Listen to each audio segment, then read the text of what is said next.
नमस्कार, capital TV Uttar Pradesh देख रहे हैं। मैं हूं आपके साथ शिवानी रतूड़ी। यूपी में कई जिलों में मजदूर दिवस के मौके पर पुलिस प्रशासन अलर्ट पर रहा। नोएडा में हिंसक विरोध प्रदर्शन के चलते सुरक्षा बढ़ा दी।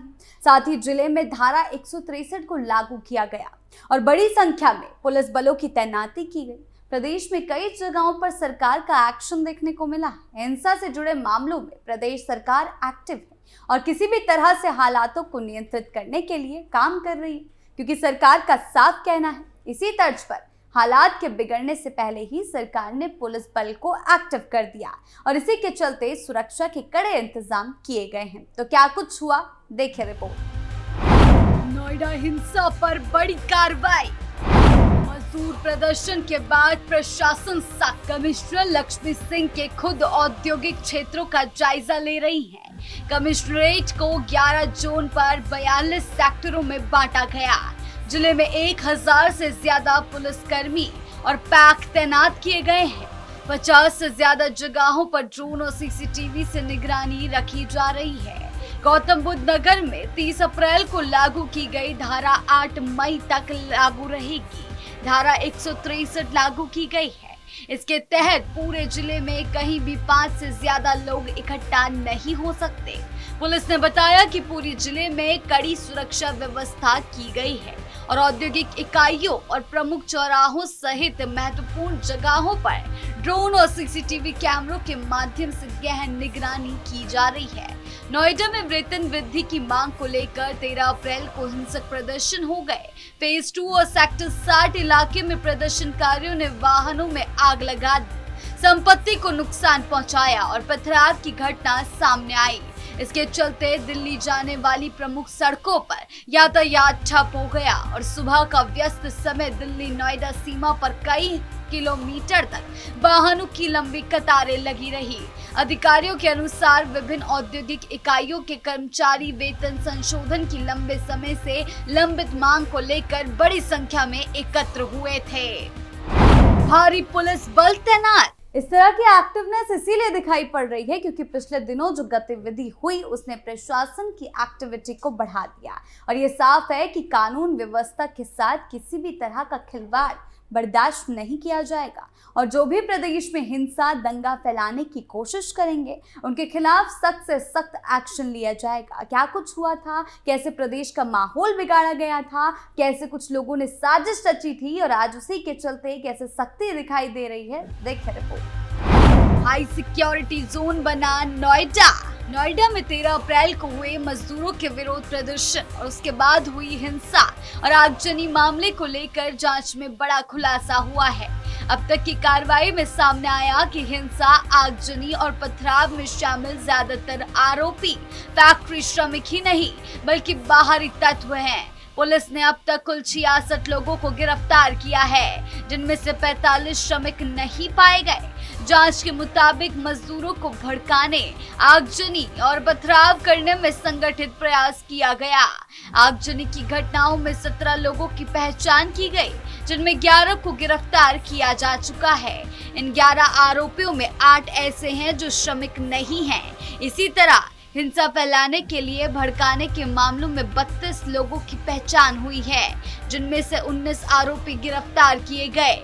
इसके अलावा 4 लोगों को मजदूर कंपनी विवाद में साजिश रचने के आरोप में अरेस्ट किया गया।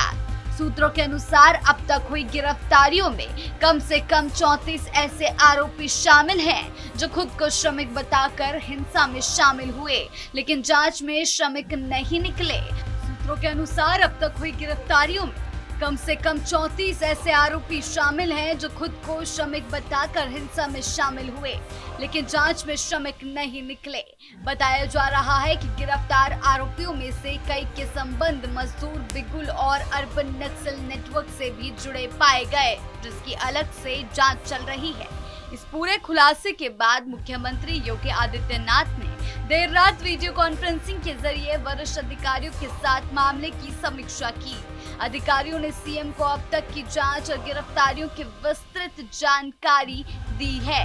बैठक में मुख्यमंत्री ने अफवाह और दुष्प्रचार फैलाने वालों पर तत्काल सख्त कार्रवाई के निर्देश दिए थे। उन्होंने कहा था कि सोशल मीडिया की सतत और कड़ी मॉनिटरिंग सुनिश्चित की जाए ताकि किसी भी तरह की भड़काऊ सामग्री को तुरंत रोका जा सके। मुख्यमंत्री योगी ने अधिकारियों को ये निर्देश दिए कि जो लोग मजदूर नहीं हैं लेकिन श्रमिकों की आड़ में हिंसा फैलाने में शामिल रहे, उनकी पहचान कर तस्वीर सार्वजनिक स्थलों पर प्रदर्शित की जाए ताकि ऐसे उपद्रवी तत्वों को बेनकाब किया जा सके। सीएम ने साफ कहा कि वास्तविक श्रमिकों और उनके अधिकारों को पूरा संरक्षण दिया जाए, लेकिन हिंसा फैलाने वाले बाहरी और साजिशकर्ता तत्वों के खिलाफ जीरो टॉलरेंस की नीति अपनाई जाए। फिलहाल नोएडा हिंसा मामले की जांच जारी है और पुलिस और प्रशासन की टीमें नेटवर्क, फंडिंग और संगठित भूमिका की गहराई से पड़ताल कर रही है। लेकिन उससे पहले अब मजदूर दिवस के मौके पर सभी सिक्योरिटी बल तैनात रहे और सुरक्षा के पूरे पुख्ता इंतजाम किए गए थे ताकि किसी भी तरह की हिंसा ना फैल सके। मास्टरमाइंड आदित्य आनंद गिरफ्तार। उत्तर प्रदेश में कानून व्यवस्था को सुदृढ़ बनाए रखने के लिए प्रशासन लगातार उपद्रवियों और हिंसक गतिविधियों में शामिल तत्वों के खिलाफ सख्त रुख अपना रहा है। सरकार और पुलिस प्रशासन ने साफ संदेश दिया कि किसी भी प्रकार की हिंसा, सार्वजनिक संपत्ति को नुकसान पहुंचाने या शांति भंग करने की कोशिश को बिल्कुल बर्दाश्त नहीं किया जाएगा।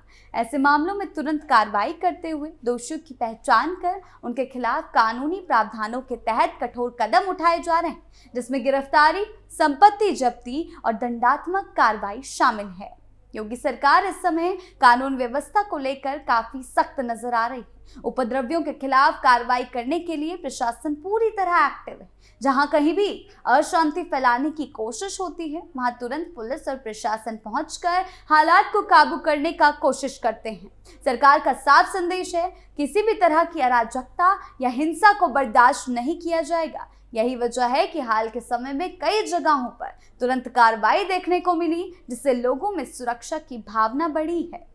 सरकार का मकसद है आम नागरिक बिना डर के अपना जीवन जी सके और प्रदेश में शांति बनी रहे। इसके लिए सिर्फ पुलिस ही नहीं, खुफिया तंत्र भी लगातार नजर बनाए हुए है ताकि किसी भी संभावित दंगे या उपद्रव को पहले ही रोका जा सके। प्रशासन लोगों से भी अपील कर रहा है कि वो अफवाहों पर ध्यान ना दे और शांति बनाए रखने के लिए सहयोग करे। कुल मिलाकर सरकार हर संभव कोशिश कर रही है कि प्रदेश में कानून व्यवस्था मजबूत रहे, किसी भी तरह की हिंसा फैलने ना पाए। सीएम योगी का सख्त संदेश। हिंसा के मामले में जो मास्टरमाइंड आदित्य आनंद था, उसको गिरफ्तार किया जा चुका है पिछले दिनों। पुलिस के अनुसार वो इस पूरे प्रकरण का मास्टरमाइंड था और उस पर 1 लाख का इनाम घोषित था। इस हिंसा के बाद से ही वो फरार चल रहा था, जिसके बाद आदित्य आनंद को तमिलनाडु राज्य के तिरुचिरापल्ली रेलवे स्टेशन से गिरफ्तार किया गया। गिरफ्तार अभियुक्त के विरुद्ध अग्रिम विधिक कार्यवाही सुनिश्चित की जा रही है। ये कार्रवाई पुलिस कमिश्नर लक्ष्मी सिंह के निर्देशन और अपर पुलिस आयुक्त राजीव नारायण मिश्र के पर्यवेक्षण में की गई। जांच में सामने आया कि श्रमिक धरना और प्रदर्शन के दौरान हुई हिंसक घटनाओं में आदित्य आनंद की केंद्रीय भूमिका थी। उसे पूरे घटनाक्रम का मुख्य साजिशकर्ता माना गया, जिसने योजनाबद्ध तरीके से लोगों को भड़काने और भीड़ को हिंसक बनाने का काम किया। पुलिस की जांच के अनुसार आदित्य आनंद ने national institute of technology Jamshedpur से बीटेक की पढ़ाई की। वो आंदोलन के दौरान लगातार नोएडा में मौजूद था। उसने तकनीक का इस्तेमाल करते हुए क्यूआर कोड के जरिए कई व्हाट्सएप ग्रुप बनाए, जिनमें बड़ी संख्या में प्रदर्शनकारियों को जोड़ा गया। इन ग्रुप्स के जरिए कथित रूप से भड़काऊ संदेश, ऑडियो और वीडियो साझा किए गए थे, जिससे माहौल तनावपूर्ण रहा और हिंसा भड़की। वहीं इस मामले की प्रारंभिक जांच में इस पूरे घटनाक्रम के पीछे संदिग्ध विदेशी कनेक्शन, विशेष रूप से पाकिस्तानी लिंक सामने आने के बाद अब मामले की जांच एंटी टेररिस्ट स्क्वाड भी कर रही है। सूत्रों के मुताबिक उस संदिग्ध अकाउंट की लोकेशन और गतिविधियां देश के बाहर से संचालित होने के संकेत दे रही है, जिसका संबंध पाकिस्तान से होने की आशंका जताई जा रही है। इन अकाउंट्स के जरिए अफवाहें फैलाना, गलत जानकारी देना और लोगों को हिंसा के लिए उकसाने का प्रयास किया गया। एटीएस डिजिटल फॉरेंसिक टीम की मदद से इन अकाउंट्स के डेटा, आईपी एड्रेस और नेटवर्क कनेक्शन की जांच कर रही है।